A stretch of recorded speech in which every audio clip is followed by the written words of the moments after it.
nani? Mimi ni nani katika ulimwengu wa roho? Nataka ujue kwamba wewe ni nani katika ulimwengu wa roho. Yesu akasema kwamba mwili haufaidi chochote bali roho. Maana huu mwili utazikwa, lakini roho itabakia.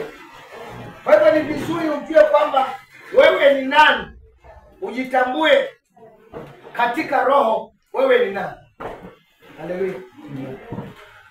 Na kwa nini wewe kijana?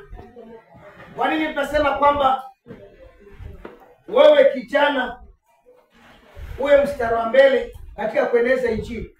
Haleluya. Kwa hivyo andika mahali why youth, kwa nini vijana? Na maandiko imetaja kwamba vijana ndio wenye nguvu, you are strong. Haleluya. Mungu akasema kwamba nimemkataa Sauli lakini nimemchagua nani? Daudi. Na Samueli alipoenda na chupa ya mafuta kwa Yese, Eliabu ambaye ni mkubwa wake Daudi akasimama, na Mungu akasema huyu nimemkataa, na wale wote wakakataliwa. Na Samueli akamuuliza Yese, hawa ndio watoto wako peke yake? Yese akasema yuko mmoja ambaye ni mdogo, ambaye ndio kijana. Haleluya. Na Mungu akasema huyo ndio nimemchagua. Wewe ambao uko hapa umechaguliwa na Mungu. Haleluya.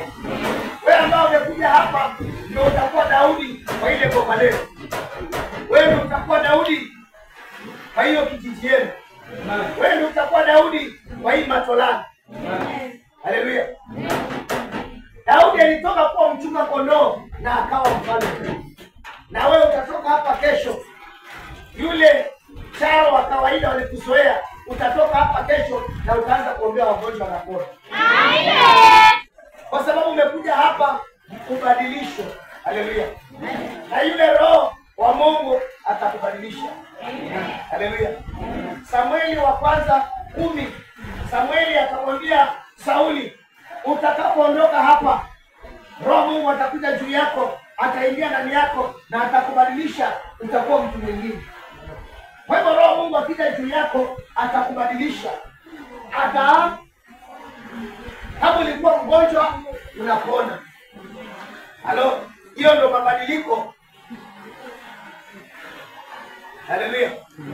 Msomaji usomee hiyo Samueli wa kwanza 10. Kuanzia 2 pale. Samueli wa kwanza 10 kuanzia 2. Haleluya. Na mimi nasimama kwa uweza wa roho, nasema kwamba kesho utakapoondoka hapa, roho Mungu atakuwa amekuja juu yako na utabadilishwa, utakuwa mtu mwingine. Haleluya. Kama ulikuwa na magonjwa, roho Mungu akiingia ndani yako, magonjwa yanafanya nini? Yanafanya nini? Yanafanya nini? Kama ulikuwa ni wazimu, roho Mungu akija juu yako, anatoa wazimu, anaweka uponyaji. Haleluya.